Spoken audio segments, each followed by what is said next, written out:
नमस्कार. राज्यात जर बघितलं तर जे सध्या सोयाबीनचे मार्केट कोणत्या रेंजमध्ये आहे, सध्या सोयाबीनचे बाजारभाव काय आहे ते आपण डिटेलमध्ये या ठिकाणी जाणून घेणार आहोत. सर्वांनी या ठिकाणी व्हिडिओ शेवटपर्यंत बघा, व्हिडिओला लाईक नक्की करा.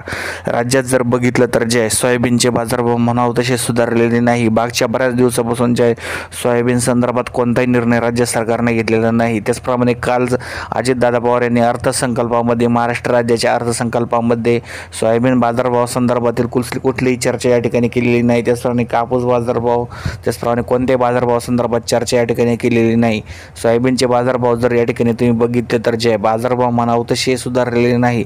या ठिकाणी लातूरमध्ये जर बघितलं तर 4,200 रुपये सरासरी बाजारभाव जात आहे. अहिल्यानगरमध्ये 4,300 रुपये, त्यानंतर नाशिकमध्ये 4,200 रुपये. यानंतर जर बघितलं तर जे पुण्यामध्ये 4,300 रुपये, बीडमध्ये 4,300 रुपये, धाराशिवमध्ये 4,200 रुपये बाजारभाव जे या ठिकाणी सोयाबीनला पाहायला मिळत आहे. छत्रपती संभाजीनगरमध्ये जास्तीत जास्त 4,250 रुपये, नंतर नांदेडमध्ये 4,300 रुपये, लातूरमध्ये 4,300 रुपये बाजारभाव आहे.